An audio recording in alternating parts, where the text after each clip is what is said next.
نے جو کہا وہ پورا کیا کہ میں اسمبلیاں تحلیل کروں گا، جیسے بھی کرنی پڑیں، ان کو بڑا ٹف چیزیں فیس کرنی پڑیں، لیکن شاید وفاق انتظار میں تھی، دے ور ویٹنگ فار اٹ کہ اسمبلیاں تحلیل کریں پنجاب اور کے پی کے کی، تو اس کے بعد ہم اپنا نمبر کاؤنٹ ان کا توڑنے کے لیے، ان کو ڈسٹرب کرنے کے لیے ایگزیکٹ دا فگر آف 35 سر، اس کے لیے انہوں نے 35 لوگوں کو جو ہے وہ استعفے منظور اچانک سے کر لیے ہیں اور سچویشن تھوڑی سی ٹاپل اپ کر دی ہے. How do you see it سر؟ بسم اللہ الرحمن الرحیم. چٹھا صاحب دیکھیں، عمران خان نے ہر وہ کام اس وقت کر دکھایا ہے جو انہوں نے دعویٰ کیا. آپ رجیم چینج پہ تھوڑی سی دیر کے لیے 1-2 منٹ کے لیے واپس چلے جائیں. اس وقت کیا ہوا تھا؟ اس وقت سپیکر کو ہٹایا گیا، سپیکر نے جو رولنگ دی اس کو ہٹایا گیا، ڈیپٹی سپیکر جو ہے اس کو پھر ہٹا دیا گیا، اس کی رولنگ کو نہیں مانا گیا. رات 12 بجے جو کچھ ہوا سارا قوم کے سامنے ہے، پی ڈی ایم کو سپورٹ کیا گیا، اور پھر پی ڈی ایم نے ایک فہرست جاری کر دی کہ جو یہ ان کے خیال میں تھا کہ سابق وزیر اعظم عمران خان نہیں کر سکیں گے، اور ان کے لیے وہ چیلنجز کریٹ کیے جس کے بارے میں پی ڈی ایم کا بہت قوی خیال تھا کہ عمران خان اس سے نبرد آزمان نہیں ہو سکیں گے. اس میں نمبر 1 چیلنج کیا تھا؟ وہ تھا گرفتاری. انہوں نے بہت کوشش کی پی ڈی ایم نے کہ اسلام آباد میں بنی گالہ میں عمران خان کو اریسٹ کیا جائے. اس میں پی ڈی ایم کامیاب نہیں ہو سکی، نہ زرداری صاحب کے حربے کامیاب ہو سکے، نہ ہی اس کے لیے شہباز شریف، نہ ہی رانا ثناء اللہ کی کوئی چلاکی کام آ سکی. اس کے بعد اب آ جائیں، پھر اس کے بعد آ جائیں اگست میں انہوں نے ایک ڈیمانڈ یہ پیش کی کہ اگر یہ لوگ الیکشنز چاہتے ہیں تو یہ استعفے دیں یا یہ چھوڑ دیں اسمبلی کو. انہوں نے استعفے بھجوا دیے اپنے. جب انہوں نے استعفے بھجوا دیے تو یہ کہہ کر پی ڈی ایم نے ان کو نامنظور کیا اور قبول نہ کیا اسپیکر راجہ پرویز اشرف نے کہ جی جب تک کوئی بندہ 1 by 1 آ کر مجھے وہ اپنے استعفے کے بارے میں خود سے آگاہ نہیں کر دیتا اور تسلیم و تصدیق نہیں کر دیتا، تائید نہیں کر دیتا، میں اس کو منظور نہیں کروں گا. جبکہ اس سے قبل وہ 11 استعفے منظور کر بھی چکے تھے. جی بالکل، باوجود انہوں نے اسٹیٹمنٹس دی کہ ایک ایک کر کے آئیں گے تو میں استعفے، حالانکہ he had an example, recent example in کے پاس تھی کہ 11 لوگوں کے استعفے منظور کیے گئے اور اس کے بعد دوبارہ سے نہیں کیے جا رہے تھے. ڈیلیئنگ ٹیکٹک تھا ایکچولی. ایگزیکٹلی. لیکن چھٹو صاحب دیکھیں کہ اسپیکر قومی اسمبلی کا مطلب ہے کہ قومی اسمبلی کا اصل آنر یہ بات کر رہا ہے، اور خود بھی وہ ایک بطور نگران وزیر اعظم بھی کام کر چکے ہیں اس ملک کے، کون سا عہدہ وفاقی وزیر بھی رہ چکے ہیں. آپ مجھے بتائیں، اور اپنی پارٹی کے بہت بڑے رہنما ہیں. افسوس یہ بڑا ہے کہ کال و فعل میں تضاد اتنا زیادہ، اس میں اتنی زیادہ وسعت آ گئی ہے کہ نہ جھوٹ میں آپ فرق کر سکتے ہیں، نہ سچ میں فرق کر سکتے ہیں، بلکہ جو جھوٹ اور سچ کی بات کرتا ہے اس کا مذاق اڑایا جاتا ہے. سر نیب ترامیم سے راجہ صاحب کو بھی تو بہت فائدہ ہوا ہے نا، تو سر آبویسلی پھر اس کا کچھ نہ کچھ تو انہوں نے ادا کرنا تھا. نہیں دیکھیں، وہ یہ میں سمجھتا ہوں کہ ہمارا سیاسی قومی کلچر بن چکا ہے کہ جس سیاست میں ہر چیز جھوٹ بھی بولا جا سکتا ہے، اس کے یو ٹرن بھی لیا جا سکتا ہے، سیاست میں ہر کہی ہوئی بات سے مکرا بھی جا سکتا ہے، ہر کیے ہوئے وعدے کو توڑا بھی جا سکتا ہے، ہر برے بلا کہہ کے ایک بندے کو اس کے پیٹ کو چاک کرنے کا دعویٰ کر کے اس سے گلے بھی ملا جا سکتا ہے. یہ ہماری سیاست کا بہت بڑا المیہ ہے، بد اخلاقی، اور میں سمجھتا ہوں کہ سماجی برائی کی یہ انتہا ہے کہ سیاست ہماری پستیوں کی گہرائی میں گر چکی ہے. یہ کسی شریف آدمی کے کہنے سننے کی بات ہی نہیں رہ گئی ہے. اب آ جائیں واپس اس استعفوں پر. اور اس کے بعد انہوں نے کہا جی استعفے نہیں لینے دیں گے، استعفے 35 پنکچر لگ گئے. پھر انہوں نے یہ کہا کہ اسمبلیاں تحلیل نہیں کریں گے، یہ انہوں نے اسمبلیاں بھی تحلیل کر دیں. انہوں نے ان کو قتل کروانے کی کوشش بھی کی، وہ بھی ان کی ناکام ہو گئی. اب بھی اس وقت پوری پی ڈی ایم جو ہے اس کو کوئی راستہ دکھائی نہیں دے رہا، کوئی راہ فرار نہیں مل رہا. کبھی وہ پناہ لیتے ہیں عدالتوں کے احکامات کے پیچھے، کبھی وہ جا کے پیچھے چھپ جاتے ہیں الیکشن کمیشن آف پاکستان کے پیچھے، کبھی وہ مولانا فضل الرحمان کے سمدھی کو گورنر خیبر پختونخوا کی نشست دے کے اپنی جان چھڑوانا چاہ رہے ہیں. کہیں پر وہ زرداری صاحب کو راتوں رات وہاں ساری کایا پلٹ دینے کی. آپ اندازہ یہ لگائیں کہ کراچی میں جلسہ کرنے کے لیے بلاول بھٹو زرداری کو سندھ سے جا کے بسیں بھر کے وہاں لوگ لانا پڑتے ہیں. جو کراچی جو 2.5 کروڑ کا شہر ہے اس میں بندے نہیں مل رہے جلسے کی سیٹیں بھرنے کے لیے. لیکن وہ راتوں رات انہوں نے دہائی خدا کی کہ انہوں نے کہا جی ہم تو 100 سے زائد نشستیں جیت چکے ہیں. اور انتہا یہ ہے کہ ایک یو سی لیول کا چڑیا جتنا رزلٹ 48 گھنٹوں میں ان کو نہیں آ رہا. یہی تو رونا تھا ای وی ایم کا. اور کیا کہا جا رہا تھا؟ اگر آج چٹھا صاحب پلیز نوٹ کر لیں اور ناظرین بھی یہ نوٹ کر لیں کہ اگر آج وہ ای وی ایم کا ڈبہ ہوتا تو الیکشن کا رزلٹ ایک نہیں تو زیادہ 2 گھنٹے میں کمپائل ہو کے پوری قوم کے سامنے ہونا تھا. ٹھیک ہے. لیکن یہ ایک فراڈ کی عادت پڑ گئی ہے, ایک دھوکہ دینے کی عادت پڑ گئی ہے, جال سازی کی عادت پڑ گئی ہے, بیوروکریٹک چیرہ دستیاں اس کی عادت پڑ گئی ہے. اس قوم کو جھوٹ پر لگا کے لارا لپا سے آنکھوں پہ پردہ ڈال کے سفید جھوٹ بولنے کی, اس کو تسلیم کروانے کی عادت پڑ گئی ہے.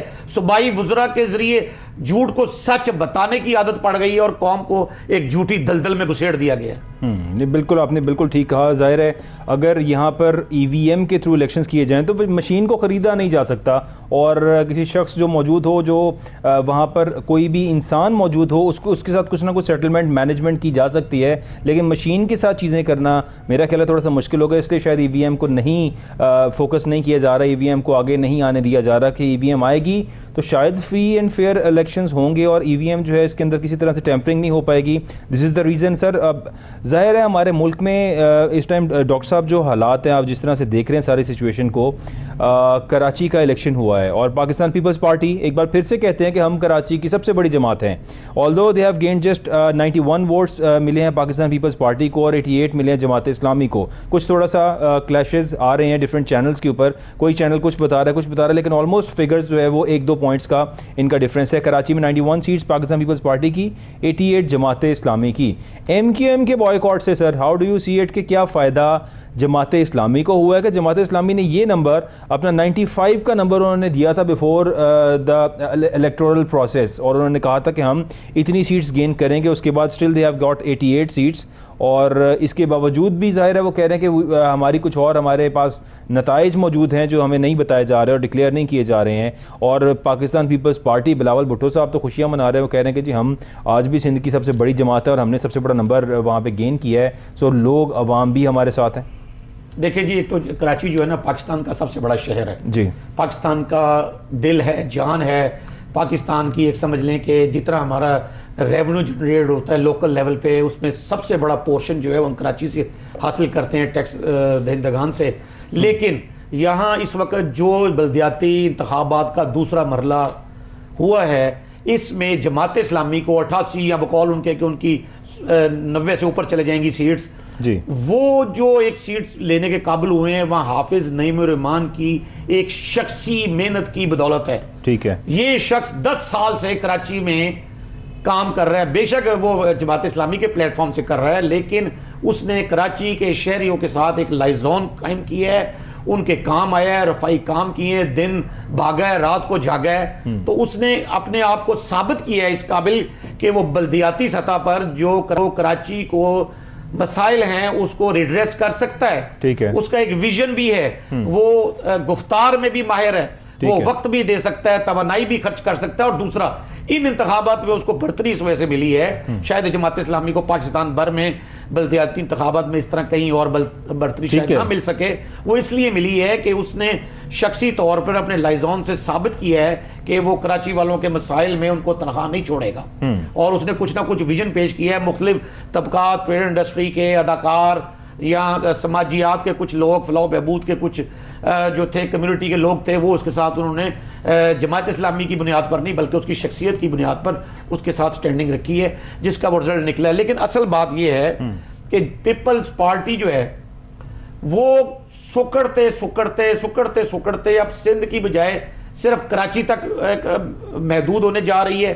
اور ایم کیو ایم نے بالکل وہی کام کیا ہے کہ جو ایک رات پہلے اسے انسٹرکشنز ملی تھی. ٹھیک ہے. یہ بالکل آپ بالکل اس سے 12 گھنٹے پہلے کہ ان کے بیانات دیکھ لیں کہ وہ کیا تھے. وہ لڑنے مرنے کے لیے تیار تھے. 48 گھنٹے قبل انہوں نے الیکشن کمیشن میں ایک فائٹ لڑی تھی کہ جی ہم ہر جو ہے نا حکومت سندھ کو ہم انتخابات کروانے سے روکنے پر وہ منع کر رہے تھے, اور انہوں نے وہ فائٹ لڑی, وہ کیس جیتا, اور ٹھیک 12 گھنٹے قبل وہ آ کے بیان دے رہے ہیں. انہوں نے اس کا مطلب ہے کہ کسی فورس نے, کسی قوت نے انہیں مجبور کیا ہے کہ وہ ان انتخابات میں حصہ نہ لیں, اور اس قوت کے جو مقاصد تھے وہ آپ دیکھیں کھل کے سامنے آ گئے ہیں. جو بھی وہ قوت تھی, پاکستان دوست ہے یا پاکستان کا نادان دوست ہے, اس کا مقصد یہی تھا کہ وہ جہاں جماعت اسلامی ایک بہت نمایاں حیثیت بنانے جا رہی ہے اور جہاں پی ٹی آئی ایک تیسری قوت کے طور پہ ابھر سکتی ہے, اور کراچی میں جب بلدیاتی سطح پر اس کو ایک اہمیت ملے گی تو یقیناً صوبائی اور قومی اسمبلی کے انتخابات میں بھی اس کو موقع ملے گا. اس کو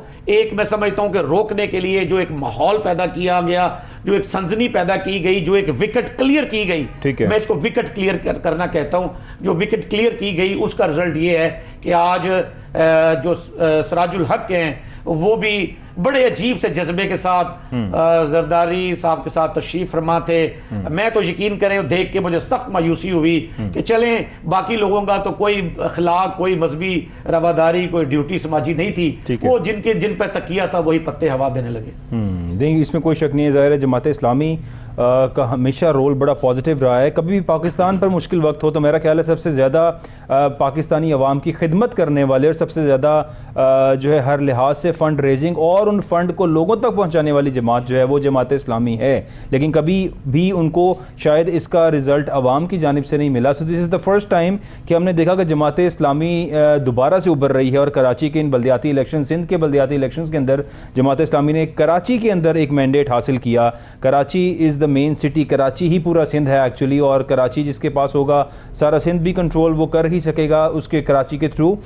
جس طرح سے اب ہم دیکھ رہے ہیں کہ ظاہر ہے حافظ نعیم الرحمان صاحب بڑے ایکٹیو نظر آئے ہمیں, کافی عرصے سے اور کافی سالوں کی ان کی محنت ہے اور اس محنت کا پھل شاید انہوں نے گین کیا بھی.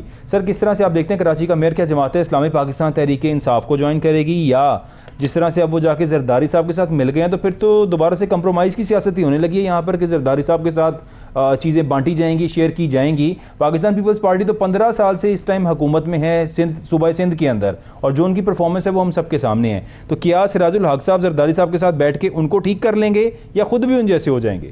نہیں, اس میں دیکھیں چڑھا صاحب سب سے اہم نقطہ یہ ہے کہ اس میں ایک بہت اہم سٹیک ہولڈر جو ہے نا ایم کیو ایم ہے, ہم اسے بلدیاتی سطح پر مائنس تو کر نہیں سکتے. دیکھیں ان کی اینٹی ہے, ایک وجود ہے وہاں پر موجود ہیں وہ لوگ. سر لیکن بوائیکاٹ کر کے تو انہوں نے اپنی تمام سیٹس وڈرا کر لی نا. بلا شبہ یہ کر لی ہیں, لیکن ان کا خیر وجود اس سے انکار نہیں کیا جا سکتا, اور ان کی اہمیت اور ان کی وہاں عملی موجودگی جو ہے نا اس کے کچھ تقاضے ہیں وہ حکومتوں کو دیکھنا پڑتے ہیں, اس کو ملحوظ خاطر رکھنا پڑتا ہے. اب ان کے دھڑے بھی اکٹھے ہو گئے ہیں, مصطفیٰ کمال صاحب بھی واپس آ گئے, فاروق ستار بھی واپس آ گئے, پوری ایم کیو ایم کا جو پورا حصے تھے جو ٹوٹ گئے تھے, بکھر گئے تھے, وہ سب بھی دوبارہ منجمد ہو چکے ہیں, اور اس ٹائم پہ ایم کیو ایم کا اتحاد مضبوط ہو چکا ہے, ایک اسٹرانگ پارٹی دوبارہ سے بنتی ہمیں نظر آ رہی ہے. دیکھیں سر وہ تو بن گئے, وہ تو دھڑے تو بن گئے ہیں, وہ تو جنہوں نے ان کو تقسیم کیا تھا انہوں نے ان کو دھڑے بھی بنوا دیے ہیں, راتوں رات اس طرح ہی بنتے ہیں, مگر نہ کوئی ایسی وہ کوئی آئیڈیالوجی کے تحت تو ان کی ملاقات یا وہ اس طرح ادغام نہیں ہوا ہے, وہ تو ایک کسی کے کہنے پہ لگ ہوئے تھے, کسی کے کہنے پہ وہ مل گئے ہیں. اب رہ گئی میئر کی بات. سر دیکھیں چٹا صاحب, میئر جو ہے کراچی کا اس میں 2 پاسبلٹیز ابھی بھی بہت جو ہے نا وہ دکھائی دے رہی ہیں. ایک پہلی تو یہ ہے کہ پیپلز پارٹی سولو فلائٹ چاہ رہی ہے, وہ اپنا ہی میئر لانا چاہ رہی ہے, ٹھیک ہے, لیکن ایسا لگ رہا ہے کہ وہ انہوں نے اوپن ہینڈ تو اس کو بھی دے دیا, اوپن آپشن دے دیا اس کو جماعت اسلامی بھی کو کہ آپ آئیں, اور جماعت اسلامی نے جو ہے نا اس کے پاس ان کی جو ایک شرط ہے وہ ایک واحد شرط ہے کہ جی آپ حافظ نعیم الرحمان کو اگر آپ میئر بنا دیں تو ہم آپ اپنی حمایت کا ڈول آپ کے اس میں ڈال دیں. پاکستان تحریک انصاف بھی جماعت اسلامی کو جوائن کرنا چاہ رہے ہیں اور چاہ رہے ہیں کہ ہم مل کر وہاں پر میئر جو ہے وہ الیکٹ کر لیں, اور اگر جو بھی اس ٹائم پہ جماعت اسلامی جو ہے میرا خیال سب سے اسٹرانگ پوزیشن کے اندر ہے کہ اگر وہ پاکستان تحریک انصاف کو بھی جوائن کرتے ہیں تو پھر بھی میئر ان کا آ جائے گا. اور اگر پاکستان پیپلز پارٹی جس طرح آج ہم سعید غنی صاحب کی پریس کانفرنس دیکھ لیں, شرجیل میمن صاحب کی پریس کانفرنس دیکھیں, تو سب کو آڑے ہاتھوں لیا انہوں نے سوائے جماعت اسلامی کی, اور جماعت اسلامی کے ساتھ جو انہوں نے گفتگو کی, سعید غنی صاحب نے کچھ تھوڑی سی باتیں ضرور کی اور انہوں نے یہ ان کو بتایا کہ واٹ یو ہیو گینڈ, کہ آپ ہم جو حیران ہیں وہ اس بات سے ہیں, جو ان کی اسٹیٹمنٹ تھی کہ ہم حیران اس بات سے ہیں کہ جماعت اسلامی نے اتنا بڑا ووٹ گین کیا ہے کراچی کے اندر اور اتنی زیادہ سیٹس حاصل کی ہیں, یہ حیران کن بات ہے. اور اپنی پیپلز پارٹی کے بارے میں انہوں نے کہا کہ ہم تو یہ سیٹیں گین کرتے ہی آ رہے ہیں, لیکن جماعت اسلامی پر ساتھ ہی تھوڑا سا کرٹیسائز یہ بھی کیا کہ جو فنڈنگ ہوئی ہے انہوں نے بڑا پیسہ انویسٹ کیا, کہاں سے پیسہ آیا, کہاں سے فنڈنگ ہوئی, جو اتنی زیادہ ایڈورٹائزمنٹ انہوں نے کی ہے, اتنے ایڈ چلائے ہیں, جو کچھ بھی کیا سارا. سو سچویشن ایسی لگ رہی ہے کہ جس طرح شاید پاکستان پیپلز پارٹی اور جماعت اسلامی کا اتحاد نہ پاسبل ہو کراچی کے اندر.